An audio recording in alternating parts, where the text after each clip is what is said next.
I used to believe that winning meant speaking louder, that silencing the other person meant I was right. But I didn't realize that every argument I won was costing me something far more valuable. This is not a story about silence. It's a story about prudence and how wisdom begins when we finally learn to listen. A biblical reflection on prudence and true wisdom. I used to believe that winning meant speaking last, that wisdom meant having the strongest argument, that if I could silence the other person, I had somehow proven the truth. I was wrong. I didn't lose people because I lied. I lost them because I spoke without prudence. And prudence, I later learned, is not silence out of fear. It is silence out of understanding. Proverbs 19:20. Listen to advice and accept discipline, and at the end, you will be counted among the wise. But listening is harder than speaking. I grew up thinking the truth must always be spoken immediately, forcefully, clearly. I believed that if something was true, it deserved to be said no matter the moment, no matter the heart receiving it. But the Bible never says that wisdom is loud. It says wisdom is discerning. Proverbs 18:13.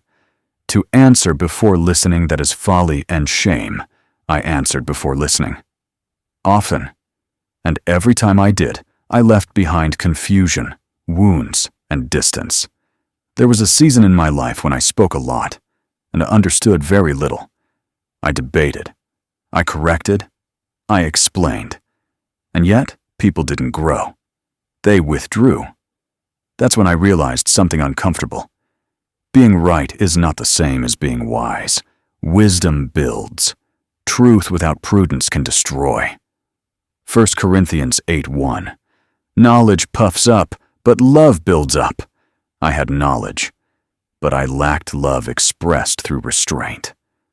Prudence begins when we stop trying to win conversations and start trying to understand hearts. Jesus knew this. Notice how often he asked questions instead of giving answers. Notice how he remained silent before those who were not ready to hear. Matthew 27:14. But Jesus made no reply, not even to a single charge. Silence, in that moment, was not weakness. It was mastery. Jesus understood something we often forget. Not everyone has the capacity to receive truth at the same level. I learned this the hard way. I spoke truth to people who didn't have the foundation to process it. I gave correction where compassion was needed first. I offered answers where presence would have healed more. And instead of helping, I hurt. Proverbs 12:18. The words of the reckless pierce like swords, but the tongue of the wise brings healing. I didn't intend to pierce, but intention does not cancel impact. Prudence teaches us to observe before we speak, to ask, what has this person lived? What do they know? What are they capable of carrying right now? Because the same truth that liberates one person can crush another. Jesus said this clearly. Matthew 7:6. Do not give dogs what is sacred. Do not throw your pearls to pigs. This is not contempt. It is discernment.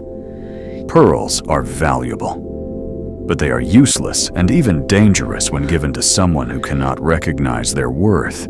Prudence is knowing when not to speak, even when you could. It is understanding that silence can protect relationships better than perfect arguments. Ecclesiastes 3:7. A time to be silent and a time to speak. Wisdom is not speaking at every opportunity. It is recognizing the right moment. I once believed that ending an argument with the other person silent meant I had won. But silence forced by pressure is not agreement. It is withdrawal. Prudence taught me that winning an argument can mean losing a heart. Proverbs 15:1. A gentle answer turns away wrath, but a harsh word stirs up anger. I stirred anger while thinking I was stirring understanding. Moses learned prudence in the desert. Before leading Israel, he spent 40 years in silence. 40 years learning restraint. 40 years unlearning impulsiveness. Exodus 2:12. Moses killed in anger, before God ever used him. God does not entrust leadership or influence to those who cannot control their words. Prudence is a filter. It asks, is this true? Is this necessary? Is this timely? Is this loving? If even one of those is missing, wisdom waits. James 1:19, everyone should be quick to listen, slow to speak and slow to become angry. Not silent forever, just slow. I began to observe people more than correct them. I noticed their fears, their wounds, their limitations, and I understood something profound. People do not change because they are corrected. They change because they feel safe enough to reflect. Jesus didn't overwhelm. He revealed gradually. John 16:12. I have much more to say to you, more than you can now bear. Even truth waited. Prudence is humility. It admits, I may know something you don't, but I don't know everything. Proverbs 11:2. When pride comes, then comes disgrace, but with humility comes wisdom. The proud speak to be admired. The prudent speak to be helpful. I had to relearn how to speak, not to dominate, not to prove, but to serve. And sometimes, service looks like silence. Proverbs 17:28. Even fools are thought wise if they keep silent. Silence does not make you wise, but it gives wisdom room to operate. If you are listening to this and recognize yourself in it, let me tell you something gently. You don't need to convince everyone. You don't need to respond to every comment. You don't need to correct every misunderstanding. God is not threatened by silence. Psalm 46:10. Be still and know that I am God. Stillness teaches what words cannot. Prudence is not weakness. It is strength under control. It is knowing that truth is powerful enough to wait. And when spoken with discernment, it heals instead of wounds, builds instead of breaks, and leads instead of divides.